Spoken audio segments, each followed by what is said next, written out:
তিন জিনিস আমি তোমারে দিছি। এক নাম্বার হলো আমাকে মানার যোগ্যতা তোমার শরীরের মধ্যে দিছি। তুমি যদি রুকু করতে না পারতা আমি বলতাম না, তুমি যদি সেজদা দিতে না পারতা আমি বলতাম না। কথা বোঝেন নাই? আমাদের শরীরে সেজদা দেওয়ার সামর্থ্য আছে তো, রুকু দেওয়ার সামর্থ্য আছে তো ভাই। তাহলে যেই সামর্থ্য আমার শরীরে নাই, খোদার কসম এমন হুকুম আল্লাহ আমাকে দেয় নাই, দেয় নাই। তাইলে আল্লাহ তাআলা বলেন, এক নম্বরে আমি বান্দা তোমাকে আমাকে মানার যোগ্যতা দিয়েছি শরীরে।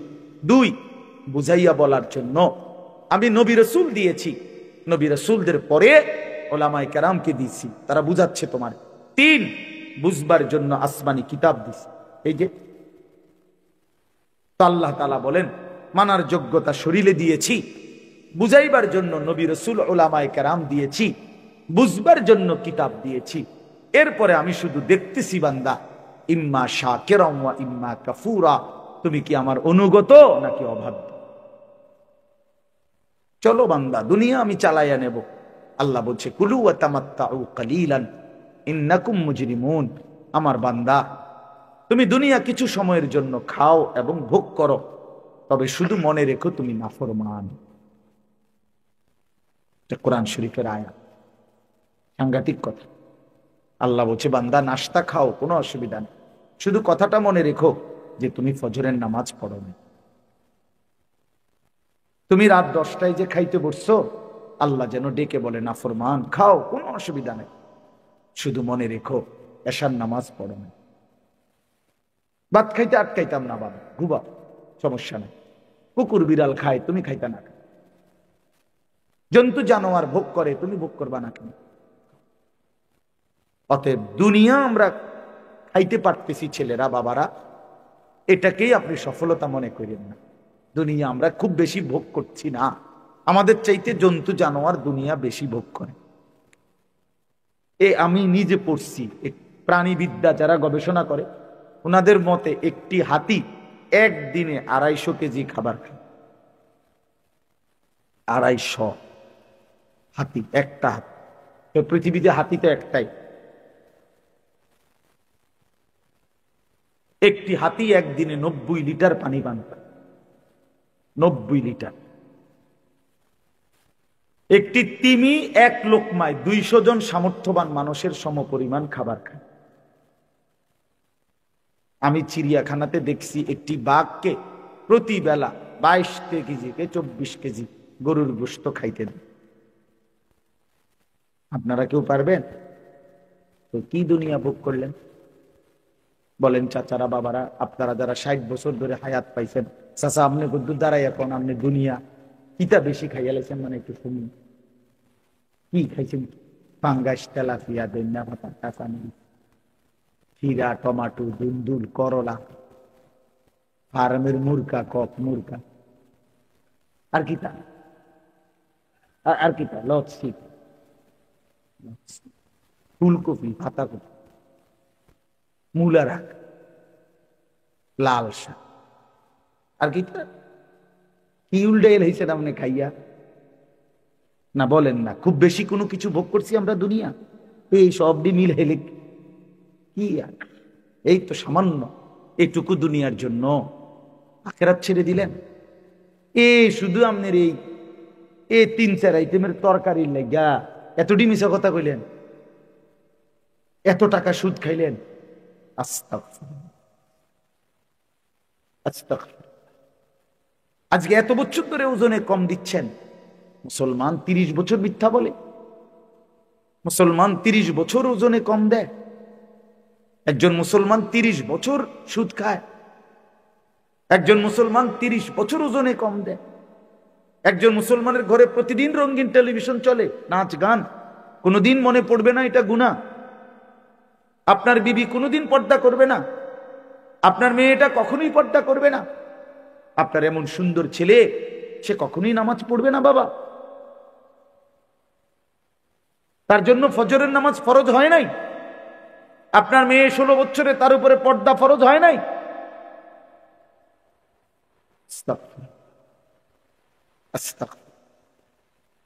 ইনসাফের সাথে ভাইবেন, ইনসাফের সাথে ভাইবেন। এই খাট, এই সোফা, এই ফার্নিচার, এগুলো তেমন আশ্চর্য কিছু না, এগুলো কিচ্ছু না বাবা। এই যে দুনিয়া সাজাইলেন, এগুলো খুব সাজাইছে। বিল্ডিং আমগো দেশের 4 তলা 6 তলা বিল্ডিং, ইউরোপ আমেরিকার মধ্যে গরু গরণ, মুরগার ফার্ম মনাইতা। আমার একজনে বলছে, হুজুর জাপানে আমার পরিচিত থাকে, উনি বলছে, হুজুর আপনারা যেসব প্রাইভেট কারে সরেন, এটি আমগো জাপানে ছাগল টান। কি টানে? ছাগল টানে এগুলো। মানে এখানে আমি যদি বলি, মিয়া আপনারা শুনেন, আজকের প্রধান বক্তা আমি প্রাইভেট কার দিয়ে আসছি, বলেন সুবহানাল্লাহ। ও সুবহানাল্লাহ, প্রাইভেট কার দিয়ে আইছে নাম নেকার, এটা সুবহানাল্লাহ কই দেখি কি সে প্রাইভেট কার দিয়ে আইলি, কি প্রাইভেট কারে দিয়ে ছাগল টানে? কথা বুঝেন নাই আপনি? এটা মানে ফুডাঙ্গিরির কিতাব।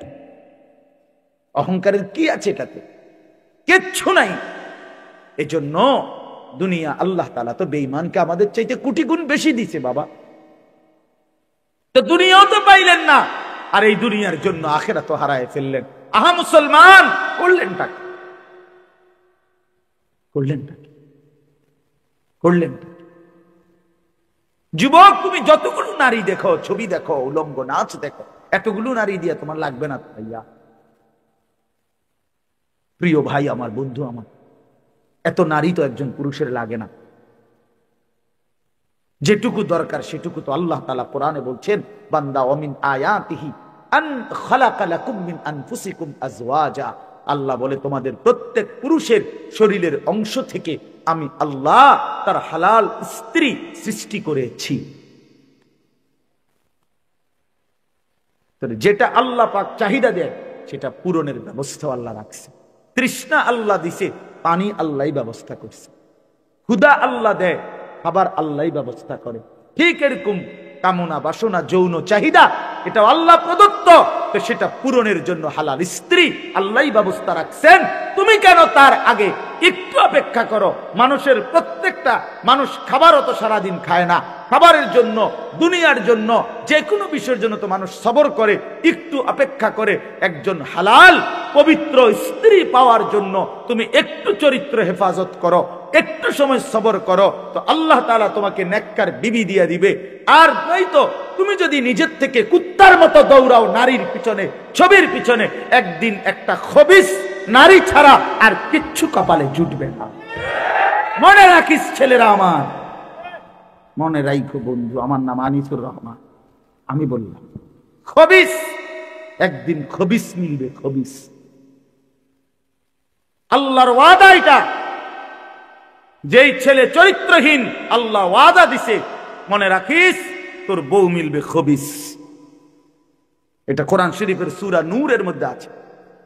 আল খাবিসাতু লিল খাবিসিন, খবিস চরিত্রহীন নারী মিলবে। আমি তো প্রায় বলি বাবা, আপনাদেরকে না, আমি ছেলেদেরকে বলতেছি, প্রায় বলি, মিয়া রাস্তার নারী দেখা সেটা তো ক্ষণিকের ব্যাপার, মজা লাগছে, ভাল লাগছে মনে করছো, কিন্তু যেদিন তোমার ঘরের বউ, বিবাহিত স্ত্রী দেখবা 2 নম্বর, বেডি দেখবা চরিত্রহীন, পরকীয়ায় আসক্ত, সেদিন বুঝবা দুনিয়াটা একটা জাহান্নামের টুকরা, জাহান্নামের টুকরা। সেদিন বুঝবা ভাই আমার, বন্ধু আমার, পৃথিবী কত কঠিন, জীবন কত কঠিন, জীবন কত কঠিন। যেদিন স্ত্রী মিলবে চরিত্রহীন, যার বউ অসৎ, যার বউ চরিত্রহীন, তার জীবনে আর সুখ বলতে কিচ্ছু নেই, তার জীবন জাহান্নামের টুকরা। এই জন্য আমি প্রতিটা ছেলের কাছে অনুরোধ করলাম, আমার ভাই, তোমরা আমার মুসলমান সন্তান, নষ্ট হইও না, চরিত্রহীন হইও না, নারীর ফান্দে, এই নগ্ন ছবির ফান্দে নিজের এই সুন্দর হায়াত নষ্ট করো না। সবাই বলি ইনশাআল্লাহ। ফিকির কর, আল্লাহ বরকত দিবে, আল্লাহ বরকত দিবে, আল্লাহ দুনিয়াও চালায় নিবে, আখিরাতেও আল্লাহ জান্নাত দিবে। আল্লাহ আমাদেরকে তৌফিক দান করেন।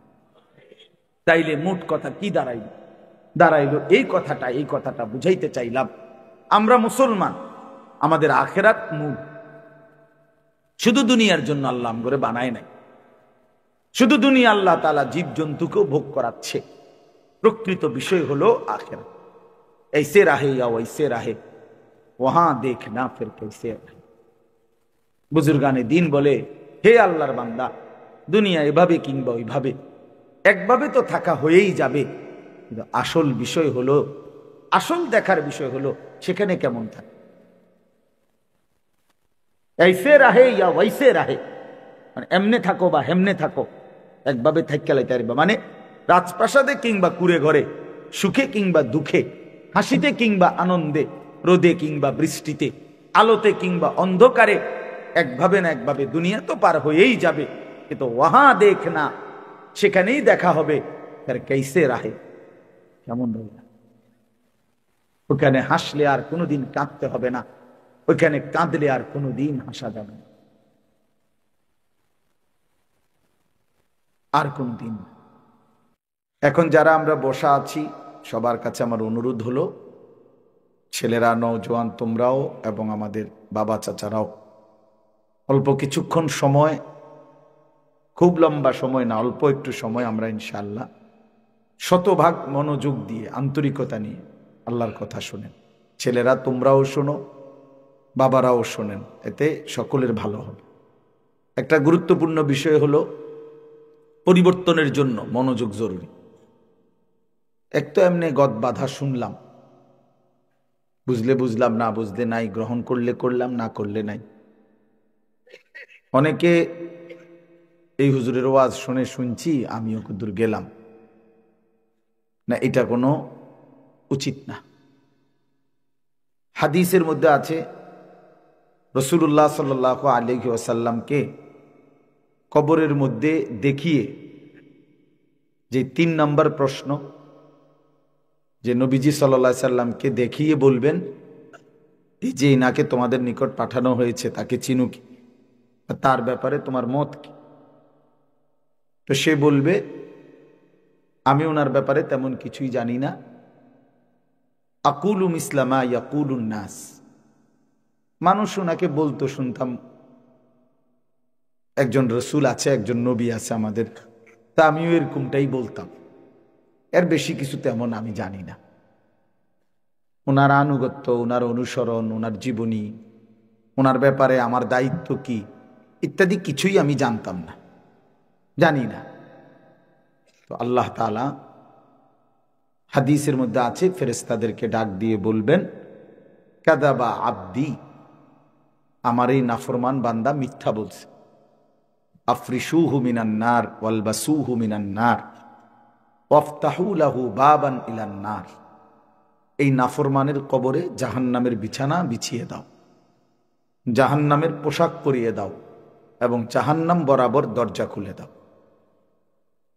এজন্য এই যে অনেকে বলতো, আমিও বলতাম, আমাদের একজন নবী আছে, ওনার নাম নাকি মুহাম্মাদুর রাসূলুল্লাহ সাল্লাল্লাহু আলাইহি ওয়াসাল্লাম, এই, কিন্তু ওনার ব্যাপারে আমার দায়িত্ব কি, উনি কেন আসলেন, কি করলেন, আমার কি করণীয়, ইত্যাদি কিছুই আমি গুরুত্ব দেই নাই। এই কথাটাই আমি বললাম আর কি, যে আকুলু মিসলামা ইয়াকুলুন নাস, এটা হাদিসের শব্দ। নাফরমান বলবে, লোকেরা যা বলতো আমি তাই বলতাম, তেমন কোনো গুরুত্ব দিয়ে, আলাদা কোনো বিশেষ গুরুত্ব দিয়ে কিছু শুনি নাই, লোক দেখা দেখি, তো এতে করে সে জাহান্নামী হবে।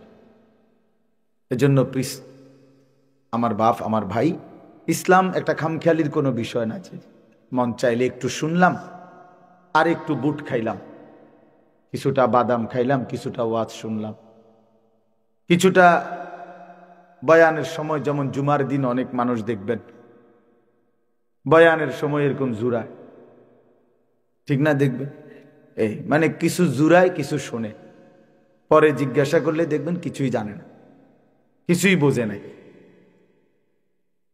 তো এই জন্য ভাই, এটা বহুত একটা জরুরি বিষয়, যে দিন সম্পর্কে জানা চাই, ইসলাম সম্পর্কে পুরা বুঝা উচিত, জানা উচিত, মনোযোগ থাকা উচিত। আন্তরিকতা থাকলে আল্লাহর দয়ায় মানুষের জিন্দেগি পরিবর্তন হয়। এই জন্য আমি অনুরোধ করতেছি, এই অল্প সময় আমরা মনোযোগ দেব ইনশাআল্লাহ। আর এই মনোযোগের অংশ হিসাবে যাদের হাতে মোবাইল, এই মোবাইলগুলো নামায় ফেলেন। ছেলেরা তোমরা নামায় ফেলো, আমি অনুরোধ করলাম। মোবাইল দিয়ে রেকর্ড করো না, হাতে ধইরা এমনি শুনো। মোবাইলে হাজার হাজার ওয়াজ আছে, আমাদের ওয়াজও আছে, আরো অসংখ্য বক্তার আলহামদুলিল্লাহ ওয়াজ আছে, অভাব নেই। সেটা তুমি আবার নতুন করে রেকর্ড করতে হবে। এজন্য তুমি নিজের জন্য শোনো। এটা তো আরেকজনকে দেখাইলা হইলে যে আমি ওয়াজটা হুজুরে উঠাইছি, দরকার নেই। হেবাটার মোবাইল দিয়ে হেবাটা চাই। নিজের জন্য শোনো যে আমি কষ্ট করে বসছি, আমি আল্লাহর কথা শুনি, এতে ইনশাল্লাহ নিজের বরকত। মানুষ একদিনে বদলায় না, কিন্তু একটা পাথরের উপরেও যদি ধারাবাহিক পানি পড়ে, বৃষ্টির ফোঁটা পড়ে, একদিন পাথরের মধ্যে একটু ছিদ্র হয়ে যায়, পাথরটাও একটু ডাইবা যায়। কেন? অনবরত ধারাবাহিকভাবে এই পাথরটার উপরে পানি পড়ছে, ফলে একদিন এটাও ছিদ্র হয়ে গেছে। এজন্য কোনো মানুষ যদি আন্তরিকতার সাথে নিয়মিত আল্লাহর কথা শুনে, যে কোনো এক মুহূর্তে আল্লাহ তাআলা তার জিন্দেগি বদলায় দেয়, সে পাল্টে যায়, সে বদলায় যায়। হোক 20 বছর পরে, হোক 30 বছর পরে। আল্লাহ বলছে, বান্দা আমি 90 বছর পরেও যদি তুমি তওবা করো, আমি তোমারে মাফ করতে রাজি। কিন্তু শর্ত হলো তওবা করতে হবে। তওবা করতে হবে মানে 3 জিনিস। 3 জিনিস একত্র হলে তওবা বলে। ওই হুদাকে এমনি মুখে তোবা তোবা তোবা তোবা আস্তাগফিরুল্লাহ, এইসব, এইটারে তওবা বলে না। তোবা তোবা কইলে কি না? তওবা না। তওবা 3 জিনিস একত্র হলে তওবা বলে। 1 নাম্বার হলো, যে গুনাহ করতেছিলাম এই গুনাহ সমূলে, একেবারে গোড়া সহ এই গুনাহ সম্পূর্ণ ছেড়ে দেওয়া। 2 নাম্বার, আর করবে না এই কথার উপরে দৃঢ় মজবুত ওয়াদা দেওয়া। 3 নাম্বার হলো লজ্জিত আর অনুতপ্ত হয়ে আল্লাহর কাছে মাফ চাওয়া। এই 3টা মিল তওবা বল। ভাই কথা বলো না, তোমরা এমনি জায়গা নাও, কথা বলো কেন? আস্তে আস্তে বসো যারা সুযোগ হয়। তো তওবা বলে 3 জিনিস একত্র হইল, বুঝছেন কিনা বলেন? কি? 1 নাম্বার কি? ছেড়ে দেওয়া, গুনাহ ছেড়ে দেওয়া। আমনের পকেটে বিড়ি, আমনে কোন আস্তাগফিরুল্লাহ, কি আস্তাগফিরুল্লাহ বলেন না? আমনে এটা কিতা আস্তাগফিরুল্লাহ, কিতা কিসের আস্তাগফিরুল্লাহ কইলেন? আপনি এখন নিজে জানেন নামাজের আগেও ওজনে কম দিয়ে গেছেন, আর নামাজ পড়েও যে কাস্টমারটা আপনি দোয়ানে আসবে, এ বেড়ারে আপনি এখন গিয়ে এই কাঁচা মিথ্যা কথা, ওজনে কম দেয় বেটারে, মিশা কথা বলে, এবারে মসজিদে বইয়া আস্তাগফিরুল্লাহ রব্বি, কি আস্তাগফিরুল্লাহ রব্বি? বাটফার, তুমি তো সিটারে না, এটা বাটপারি না? কথা বলেন না কেন? এটা আল্লাহর সাথে মস্কারি করেন? আল্লাহর সাথে কি মস্কারি করেন? হ্যাঁ, এই জন্য বাপ, এটা খুব গুরুত্বপূর্ণ, মনে রাখবেন। তওবা 3 জিনিস একত্র করলে হয়। গুনাহ ছেড়ে দিতে হয়, আর করবে না ওয়াদা, এবং লজ্জিত আর অনুতপ্ত হয়ে মাফ চাওয়া। তো আমি বলতেছিলাম এই কথাটাই আমি শুধু আজকের প্রতিদিন বলি, এটা আমার প্রত্যেক দিন বয়ানের শুরুতে আমি এই কথাটা বলি যে ভাই মনোযোগ দেন, মনোযোগ, আল্লাহর কথার প্রতি মনোযোগ। ব্যক্তির জনপ্রিয়তা কোনো বিষয় না, আল্লাহর ইচ্ছা। আল্লাহ কাউরে হয়তো বেশি মানুষের সামনে বলার সুযোগ দেয়, কাউকে কম মানুষের সামনে বলার সুযোগ দেয়। এটা কোনোটাই সফলতা এবং ব্যর্থতার কিছু নাই। কেউ যদি 10,000 মানুষের সামনে ওয়াজ করে আর আরেকজন 10 জনের সামনে বয়ান করে, তো যিনি 10 জনের সামনে বয়ান করলো, আল্লাহর কথা বলল, উনি ব্যর্থ আর উনি সফল নাকি? কথাটা বুঝছেন কিনা বলেন? তাহলে সফলতা কিংবা ব্যর্থতা সংখ্যার উপরে না, সংখ্যার উপরে না। সফলতা কিংবা ব্যর্থতা আল্লাহ তাআলা গ্রহণ করার উপর। এটা আমাদের এই গণতান্ত্রিক নিয়ম না যে যেখানে ভোট বেশি উনি নির্বাচিত। এবার যদি 51 জন বেকুব একজনকে বলে আর 50 জন বুঝমানও যদি আরেকজনরে বলে, ওই তো না, এনে এক ভোট বেশি। বুঝেন না, উনি নির্বাচিত না। এটা হলো দুনিয়ার এই গণতান্ত্রিক নিয়ম। তাইলে এখানে মূল বিষয় এটা না, মূল বিষয় হলো আল্লাহর কথার প্রতি আন্তরিক হওয়া, রাসূলুল্লাহ সাল্লাল্লাহু আলাইহি ওয়াসাল্লামের কথার প্রতি আন্তরিক হওয়া। এটা খুব জরুরি। আপনারা অনেক বয়স্ক বাবা চাচা আছেন, আপনাদের কাছেও আমি এটা বলি, চাচারা আপনারা অনেক সময় আছে যে এই জুমার বয়ান আপনারা মনোযোগ দিয়ে শুনেন না। এই যে মসজিদে বসে ইমাম সাহেবের বয়ানের সময় এরকম লাভ দেয়, মানে জুরায় বইয়া বইয়া বর্ষি দিয়া মাছ ধরে, বুঝেন নাই? অথচ বছরের কোনো সময় উনি অন্য কোনো দিন 12:30 1টার সময় কিন্তু উনি ঘুমায় না। এটা কোনো ঘুমের টাইম না। কোনো মানুষেরই 12:40, 12:50, 1টা বাজে মানুষে ঘুমায়? শনিবার, রবিবার, সোমবার, মঙ্গলবার, বুধবার, বৃহস্পতিবার আপনি কি এই টাইমে ঘুমান? তো আপনি এই টাইমে আজকে শুক্রবার জুড়ান কেন? কথা বলেন, কেন জুড়াইবেন? তার মানে খামখেয়াল। যার কলিজার ভিতরে আখিরাত নাই, সাফ কথা মনে রাখবে, এটা বুজুর্গদের কথা। যার দিলের মধ্যে আখিরাতের ফিকির নাই, কবরের ফিকির নাই, পরকালের মানসিকতা নাই, আল্লাহর কথা শুনলে সে গাফলতি করে, খামখেয়ালি করে। কারণ সে জানে এগুলো আরে তো ইতান, এই সমস্ত কথা ইতান ধরে নি বেড়া চলবে বেড়া। আল্লাহর রহমতে তারা 3 জন বিদেশ বেড়া আইসে, এই সমস্ত দমক হমক দিতে আইস। 3 ফুট বিদেশ যে বেটার বেটার চিন্তা কি, বুঝেন নাই কথা না? তারা 3 জন বিদেশ। আর কি তা ভাই, বিল্ডিং এর কাম শেষ, 4টা রুম, ভিতরে বাথরুম, টাইলস, বাথরুম উদ্দা টাইলস, টাইলসে মতে আল্লাহু আকবার, কত বড় নেয়ামত, সৌভাগ্য, কপাল, কপাল। আর কি চা খায় যে, বন খায় যে, মানে সাধওয়ানে গপ মারে যে, মনে যেন নবাব সিরাজউদ্দৌলার বংশধর। হ্যাঁ, বুদ্ধি দেয় এমন ভাবে, কারণ দুনিয়া তো হয়ে গেছে, দুনিয়া হয়ে গেছে, আখিরাত আর লাগবে না। হায় হায় মুসলমান, ইয়ালামুনা যাহিরাম মিনাল হায়াতিদ দুনিয়া ওয়া হুম আনিল আখিরাতি হুম গাফিলুন। আল্লাহ বলে, বান্দা দুনিয়ার বাহ্যিক দিকটা তো খুব বুঝলা, আমার বান্দা আখিরাতের ব্যাপারে তো একদম গাফিল হয়ে রইলা। 90 বছরের বুড়া মানুষটাও দলিলের প্রতিশব্দ কইতে পারে, কার নামে দলিল, কার নামে খতিয়ান, বিএস কার নামে, সিএস কার নামে, আরএস কার নামে, 14 গোষ্ঠীর নাম সব জানে। কিন্তু আল্লাহর কোরআনের একটা সূরা বলতে বলবেন শুদ্ধ, দোয়ায়ে কুনুত পড়তে বলবেন শুদ্ধ কইরা, হুজুর আমগো আরে এই বয়স নাই, নাই তানার আমগরে কইয়া লাভ নাই, ওনার কোন রকম আল্লাহ আল্লাহ কইরা কবরে যাও। এখানে আসলে খামখেয়াল, আখিরাতের বেলায় খামখেয়ালি, আখিরাতের বেলায় খামখেয়াল, দুনিয়ার বেলায় শতভাগ। দুনিয়া বুঝে নিচ্ছে এক সুতা, এই তাল গাছটা কাইটটা দিলে আপন ভাই আপন বাতিজার বাড়ি ঢুকতে পারে না, দিত না, বুড়ো হইয়া গেছে, বাঁকা হইয়া গেছে, না দিতাম না, দিতাম না কইছি, দিতাম না, দিতেন না, কার দিতাম না কইছি, কইছি দিতাম না, আর কি দিত না। এখান দিয়ে একটু জায়গা দিলে 1 বিঘত হয়তো বেচারা রাস্তা হয়ে যায়, বাড়িটা সুন্দর হয়ে যায়, না দিত না। দরকার হলে আরেক জায়গা গিয়ে 30,000 টাকা দিব, বুঝেন নাই? কিন্তু ভাতিজারে দিত না, আপন জনকে দিবে না। এর চাইতে বড় জালেম আর কেউ হইতে পারে।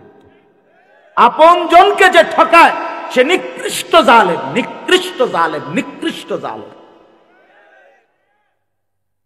আপন স্ত্রীর মোহর যে আদায় করে না সে একদম নিম্নমানের মানুষ, একেবারে অসভ্য, একেবারে অসভ্য, একদম অসভ্য। এটা আপন স্ত্রীর মোহর যে দেয় না, আপন বোনের সম্পদ যে দেয় না, আপন ফুপুর সম্পদ যে দেয় না, আপন জনকে যে বঞ্চিত করে, বিশ্বাস করেন একেবারে নিকৃষ্ট অসভ্য লোক ছাড়ার কিচ্ছু নাই। অসভ্য মানুষ, বেহায়া লোকে, বেহায়া। কত বড় বেহায়া জানেন? আপন বোন রে বলে নিবাগা, নিবেগা, তাইলে আর ভাই বোনের সম্পর্ক রাখতে না? হ্যাঁ, আমি জানি না, আমরা তো এই দেশের মানুষ, আমি জানি না, আমি কি চাঁদের দেশে থাকি নাকি? নিবেগা তাইলে একবারে মানে সুদবুদ করে নিগেবা, আর আইতা না, ভাই বোনের সম্পর্ক আর রাখতে না তাইলে? হ্যাঁ, এই 10 শতকও নিবেগা। তার মানে কি বুঝাইতে চাইতেছে জালেমে? এই জালেম না, এই জালেম বুঝাইতে চাইতেছে বোন তুই আমার আপন বোন, আমার রক্তের বোন বাগিনা যদি আমার ঘরে খাইতে হয়, আমি ভাইয়ের ঘরে জমি দিয়ে খাইতে হবে। কি দিয়া খাইতে হবে? জমি দিয়া খাইতে হবে। কিন্তু গ্রামের মানুষ যদি খাইতে হয়, আমার ঘরে জমি দন লাগে না, এমনি খাইতে পারে। তুমি কি গ্রামের মানুষরে মেহমানদারি করাও না? কথা বলেন না কেন? তো তখন কি তার থেকে জমি নিছিলা? তো তারে খাওয়াইলা কোন লজ্জায়? আর আপন বোনের বেলায় কও যে নিবাগা, আর আইতা না তাহলে আর নিতে না, একবারে নিবাগা সদ্বোধ করিয়া। কি পরিমাণ বেহায়া মানুষ, কি পরিমাণ অসভ্য মানুষ বলে। আল্লাহ রাসূল সাল্লাল্লাহু আলাইহি ওয়াসাল্লাম বলেন, মান আখাযা শিবরাম মিনাল আরদি যুলমান তাওয়াকাহু আল্লাহু ইয়াওমাল কিয়ামাহ 7 আরদিন। নবীজি সাল্লাল্লাহু আলাইহি সাল্লাম বলেন, যে তার অন্যায়ভাবে কারো এক বিঘতের দূর না, এই এক বিঘত, শিবরান মানে এক বিঘত সম্পদ, মেহেরবানি করে বাপ কারো উপরে জুলুম না করে, জুলুম না করে, স্ত্রীর মোহর দিয়ে দিবেন, ভাই বোনের সম্পত্তি আপনজনের সম্পদ দিয়ে। আল্লাহ তাআলা কোরআনুল কারীমের মধ্যে বলছেন, আপনারা সবাই জানেন, মা বাবার খেদমতের কথা কোরআন শরীফে খুব গুরুত্বের সাথে আছে কিনা বলেন, সবাই বলেন। যেখানেই মা বাবার গুরুত্বের কথা আছে, বিশ্বাস করেন, এরপরেই মা বাবার প্রতি উত্তম আচরণের পরে দ্বিতীয় নম্বরে একজন ব্যক্তি উত্তম ব্যবহার করবে কার সাথে? কোরআনে বলছে দ্বিতীয় নম্বরেই অবিজিল কুরবা, নিকটতম আত্মীয় স্বজন, নিকটতম আত্মীয় স্বজন। সব জায়গায় আছে, কোরআন সব জায়গায় আছে। তা চাচা কি নিকটতম আত্মীয় না? কথা বলেন। ভাই কি নিকটতম আত্মীয় না? তো ভাতিজা, ফুফি, খালা, বোন, বল স্ত্রী, এরা আপনজন না? এই জন্য এটা কোনোভাবেই না করা, কোনোভাবেই না। দুনিয়ার এই সামান্য সম্পদ, 1 শতক 2 শতক, 1 বিঘত, একটু রাস্তার জায়গা, আরে মিয়া দুনিয়া ছেড়ে দিলে লস নাই, কিচ্ছু না। দুনিয়া এমনি ছেড়ে দিতে হবে, দুনিয়া এমনি ছেড়ে দিতে হবে মিয়া, কীর্তেন দুনিয়া এমনি ছেড়ে দেওয়ার বিষয়। দুনিয়া নিজেই থাকবে না, সে আপনারও তো থাকতে দিবে না।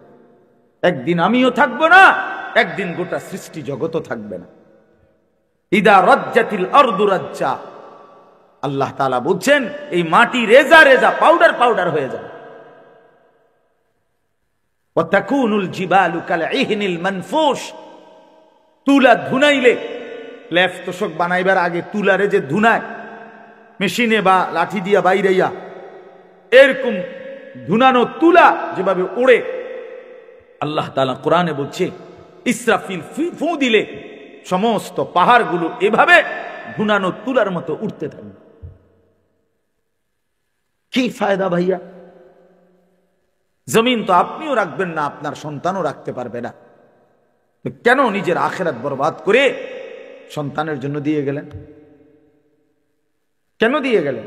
ও আপনারা মনে রাখবে? মোটেও মনে রাখবে, মোটেও মনে রাখবে না। এজন্য আমি কথার প্রসঙ্গে অনুরোধ করলাম, সম্পদ 1 জাররা হক নষ্ট করেন, আপনজনের সম্পদ দিয়ে দিবেন। বলেন ইনশাআল্লাহ। আমি বুক ফুলাইয়া বললাম ইনশাআল্লাহ। আমি আপনাদের এলাকার মানুষ, আমার বোন আমার বাবা মারা যাওয়ার পরে ওমা বাড়িতে বলে যে বাড়ির বসত, আমি বললাম আমি প্রথম বাসায় বলছি বাড়ির বসত, ভাই বোন সবাই নিবে, সবাই অবাক, আরে কস কি তুই, বসত তো ভাইয়েরা পায়, বোনেরা বলে পায় না। আমি কি এর চাইতে বড় মিথ্যা কথা, গাঁজাখুরি কথা আসমানের নিচে জমিনের উপর আর নাই। এটা জুলুম বেটা, অন্যায় কথা, অন্যায় কথা এটা। কেন বসত পাবে না? 1 কেজি লবণ, 1 কেজি নুন যদি বাপ রাইখা যায় মৃত্যুর আগে, ওই 1 কেজি লবণের মধ্যে ভাই বোন সমান সবাই অংশীদার। 1 কেজি নুন, 1 কেজি লবণের মধ্যে অংশীদার। কি মনে করছেন বাড়ির বসত পাবে না মানে? কেডা বলছে আপনার এটা? কে বলছে এই মিথ্যা কথা? বলেন এখন নিয়ে আসেন ওই হুজুরে, জিজ্ঞাসা করি আমি, কে বললো এই কথা? এত বড় মিথ্যা কথা। আপনি বলেন হুজুর অনেক কথা নতুন করে লাগবো ফ্যাঁস। কি ফ্যাঁস লাগবো? আপনি অন ফ্যাঁস লাগলে তো ভালো, আখেরাতে যে আপনারা টাঙ্গাইয়া ফিটবো। কথা বলেন না কেন? কবরে যে আপনারা টাঙ্গাইয়া ফিটবো তখন তো আরো বড় ফ্যাঁস। তখন তো আপনি আবার বলবেন হুজুররা তো আমার দুনিয়া কইলে ভালো আছিল, ঠিক কিনা বলে? তো আমি চেষ্টা করতাম।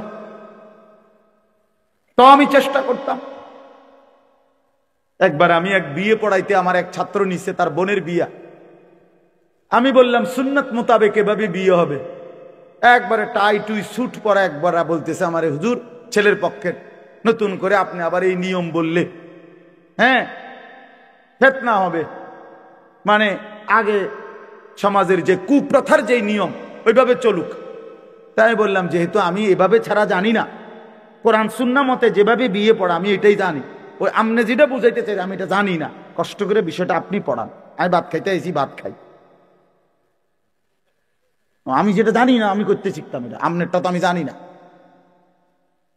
কথা বলছেন না? আপনারটা আপনি জানেন তো আপনি পড়া। হুজুর এ কথা কইলে হবে না, আমরা কি পারিনি। আরে পণ্ডিত, আপনি শুধু ভাতের থালাটা চিনেন? হ্যাঁ, আপনি শুধু ভাতের থালাটা চিনেন। এই জন্য বাবা দিনই সারা পৃথিবী মানলেও যেটা হুকুম, সারা পৃথিবী না মানলেও এটাই হুকুম, এটাই হুকুম। আল্লাহ তাআলা কোরআনুল কারীমের মধ্যে যা বলেছেন তাই কথা, রাসূলুল্লাহ সাল্লাল্লাহু আলাইহি ওয়াসাল্লাম সুন্নাহর মধ্যে যা বলেছেন তাই কথা। আপনি মানলো এটা দিন, না মানলো এটা। সারা পৃথিবী যদি সেজদা করে তবুও আল্লাহ বড়, সারা পৃথিবী যদি সেজদা নাও করে তবুও আল্লাহ বড়, তবুও আল্লাহ, আল্লাহই বড়, কোরআনই বড়, দ্বীনই বড়, ইসলামই বড়। এজন্য যুবক ভাই তোমাদেরকেও বলি, নওজোয়ান তোমরা অসংখ্য ছেলে মুসলমানের সন্তান, দ্বীন মানো না, আল্লাহকে মানো না, অনেক বিষয়ে রাসূলকে মানো না, তাই বলে মনে করো না নিজেদেরকে বুদ্ধিমান। প্রিয় ভাই আমার, মনে করো নিজেকে চালাক মনে করো না, কোনো নাফরমান চালাক হয় না। আল্লাহর কসম বললাম, কোন বেঈমান চালাক হয় না। সমস্ত পাপী মূর্খ হয়, সমস্ত জালেম মূর্খ, নাফরমান বুদ্ধিমান হয় না। রাসূলুল্লাহ সাল্লাল্লাহু আলাইহি ওয়াসাল্লাম বলেন বুদ্ধিমান কে? নবীজিকে জিজ্ঞেস করছে, মান আকিয়াসুন নাস ওয়া আহজামুন নাস, হে নবী বুদ্ধিমান কে, বিচক্ষণ কে? নবী সাল্লাল্লাহু আলাইহি সাল্লাম বলেন আকসারুহুম যিকরান লিল মাউত, বেশি বেশি যে মৃত্যুকে স্মরণ করে, ওয়া আকসারুহুম ইস্তিদাদান লিল মাউত, যে বেশি বেশি মৃত্যুর জন্য প্রস্তুতি গ্রহণ করে, সে বুদ্ধিমান। আরেক হাদিসে নবী বলছেন আল কাইয়িসু মান দানা নাফসাহু ওয়া আমিলা লিমা বাদাল মাউত, বুদ্ধিমান সে যে নিজের হিসাব রাখে এবং মৃত্যু পরবর্তীর জন্য আমল করে। রাসূলুল্লাহ সাল্লাল্লাহু আলাইহি ওয়াসাল্লাম বলছে, কোরআন শরীফে আল্লাহ তাআলা বলছে যারা ইলমের কদর বোঝে, ইন্নামা ইয়াতাযাক্কারু উলুল আলবাব, তারা বুদ্ধিমান। যারা 3টা কাজ করে নিয়মিত আল্লাহ বলে তারা বুদ্ধিমান। এক, যারা দাঁড়িয়ে বসে শুয়ে হর হালাতে আল্লাহ তাআলার জিকির করে, যারা আল্লাহ তাআলার কুদরত নিয়ে ফিকির করে আর বেশি বেশি আল্লাহর কাছে দোয়া করে, তারা বুদ্ধিমান, তারা বিবেকবান, তারা বিচক্ষণ, যার জবানে মাওলার জিকির। যার দিলে আল্লাহ তাআলার কুদরতের ফিকির, যে হাত তুলে রবের কাছে নিজের সব জরুরত আল্লাহর কাছে চায়। নবীজি বলেন, উম্মত, স্যান্ডেলের ফিতাও যদি ছিঁড়ে যায়, স্যান্ডেলের ফিতা, সেটাও আগে আল্লাহকে বলো। শিরাকা নালাইক, জুতার ফিতা, আল্লাহর কাছে বলো, আল্লাহর কাছে বলো। ইজা সাআলতা ফাসআলিল্লাহ, নবী সাল্লাল্লাহু আলাইহি ওয়াসাল্লাম বলে, কিছু চাইলে আল্লাহর কাছেই চাও। ওয়া ইজা ইসতাআনতা ফাসতাইন বিল্লাহ, সাহায্য প্রার্থনা করিলে আল্লাহর কাছেই সাহায্য প্রার্থনা। আল্লাহ তাআলা, নবীজি সাল্লাল্লাহু আলাইহি ওয়াসাল্লাম, কেউ পাত্তা না দিলেন আপনারা, কোনো অসুবিধা নেই। ছেলেরা, তোমরা যদি কেউ পাত্তা না দাও, বাবা, ইসলাম ঠকবে না, তুমি ঠকে যাবে। ইসলাম তোমার মুহতাজ না, আল্লাহর কোরআন তোমার মুহতাজ। কোন জালেম, কোন নাফরমান, কোন পাপীর কারণে ১৫০০ বছরের ভিতরে কোরআন এক জাররা বিন্দু কমে নাই, কমছে, কিন্তু জালেম ধ্বংস হয়েছে, শেষ। আজকে শেষ জালেম আরেক, সারা পৃথিবীর কুখ্যাত এক জালেম, সিরিয়ার ২৪ বছরের এক জালেম শাসক আজকে বিদায় নিছে। ওই বেঈমানও বিদায় নিছে। অল্প কিছুদিন আগে একবার ১৬ বছরের জালেম বিদায় নিছে, এবার ২৪ বছরের জালেমও পৃথিবীতে বিদায় নিছে। সারা পৃথিবীতে স্বৈর শাসক, অন্যায়কারী, জুলুমকারীর বিদায়ের ঘন্টা বাজতেছে সারা পৃথিবীতে। সিরিয়ার প্রেসিডেন্ট বাশার আল আসাদ, ওই জালেম, ওই গাদ্দার ২৪ বছর একটানা অন্যায়ভাবে ক্ষমতা কুক্ষিগত করে রাখছে। মাত্র ১১ দিনে তার মসনদ তছনছ হয়ে গেছে। এখন পর্যন্ত বিমান দিয়ে যে ভাগছে, কই ভাগছে এটাই কইতে পারতেছে না, কেউ খুঁজেই পাচ্ছে না। এজন্য বন্ধু আমার, একক হোক আর সমষ্টিগত হোক, কোন জালেম টিকে না। প্রিয় ভাই শুনো, বাবারাও শুনেন, অন্যায়কারী টিকে না, আজ কিংবা কাল। আমি অনেক দিন বলছি এ কথা। প্রত্যেক জালেমের পতন, প্রত্যেক নাফরমানের পতন একই সময়ে না। কথা বোঝেন নাই? এটা এমন না যে প্রতি জালেম ৩০ বছরের ভিতরে শেষ হয়ে যাবে, এমন না। কারো পতন ৯৫০ বছর পরে হইতে পারে, কারো পতন ৩০০ বছর পরেও হইতে পারে, কারো পতন ১০০ বছর পরেও হইতে পারে, কারো পতন ২৪ বছর পরেও হইতে পারে, কারো পতন ১৯০ বছর পরে। ব্রিটিশ এই ভারতীয় উপমহাদেশে ১৯০ বছর অন্যায়ভাবে শাসন করছে। ১৯০ বছর পরে এই ব্রিটিশের লাল বাহিনী, ওরা সব এই উপমহাদেশ ছেড়ে ১৯৪৭ সালে আমাদের উপমহাদেশ আমাদেরকে দিয়ে ভাগছে। কাজেই প্রত্যেক জালেমের পতন নিশ্চিত, প্রতি হারামখোরের পতন নিশ্চিত। আমি নিজে কিতাবে পড়ছি বাবা, কোন সুদখোর পৃথিবীতে দীর্ঘ সময়ের জন্য টিকে থাকে না। আমি নিজে দেখছি, আমার একজনে দেখাইছে কুমিল্লা জেলার এক জায়গায়, আমি নাম বলবো না ইচ্ছা করে, বলছে হুজুর এরা ছিল এই উপজেলার সবচেয়ে বড় সুদখোর, তাদের বাড়ির ভিটাটাও আজকে নাই, ওইখানে কুকুর ঘুমায়। আল্লাহর কসম, এই ২ চোখে দেখছি আমি, কুকুর ঘুমায়, কুত্তা ঘুমায়। কতগুলো মেহগনি গাছ পড়ে আছে আর একটা বসত ভিটার চিহ্ন নেই।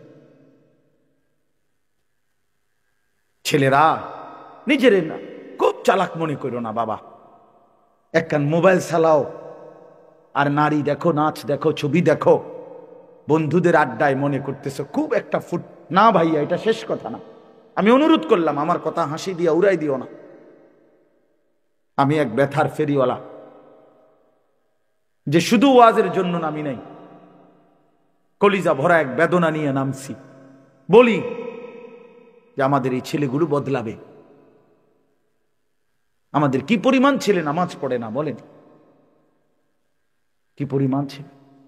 একটা দিন একটি মহল্লার, একটা উপজেলার, একটা ইউনিয়নের, একটা গ্রামের যদি 10টা মসজিদ হয়, ফজরের নামাজে একটা দিন হিসাব নিয়েন, 10টা মসজিদে আপনি 10 জন করে 100 জন যুবকও পাবেন না। আহা মুসলমান, এভাবে হেরে গেলাম কেন? এভাবে হেরে গেলাম কেন বাপ? ছেলেরা বলো ভাইয়া, এভাবে মালিককে ভুলে গেলা কেন? বলো আমার ভাই, তুমি আমার ভাই। অনেকে তো আমার সন্তানের বয়সী হবা। আমার সন্তানের বয়সও 16-15 শেষ। তাইলে ভাই আমার, বন্ধু আমার, আমরা এমন হয়ে গেলাম কেন? মহল্লাকে মহল্লা, ঘরকে ঘর আমাদের মুসলমানের ঘর, ফজরের নামাজে আমাদের মুসল্লি কোথায়? হাহা, বাবার চোখেও পানি নাই, মায়ের চোখেও পানি নাই। আপন মা বাবা জীবিত, অথচ সন্তান নামাজ পড়ে না। মা বাবার কোনো আফসোস বলতে নেই, এক ফোঁটা চোখের পানিও ফেলে না। আহা, আমার ছেলের কি হবে? আমার সন্তানের কি হবে? ফিকির একটাই, শুধু টাকা, রোজগার। হয় বিদেশ গিয়া রোজগার করো, নয়তো দেশে থাকি। অথচ নামাজ পড়ে না। আপনারা সহজ হিসাব করেন, আপনাদের হিসাব মিলান। 5:40 ফজরের জামাত।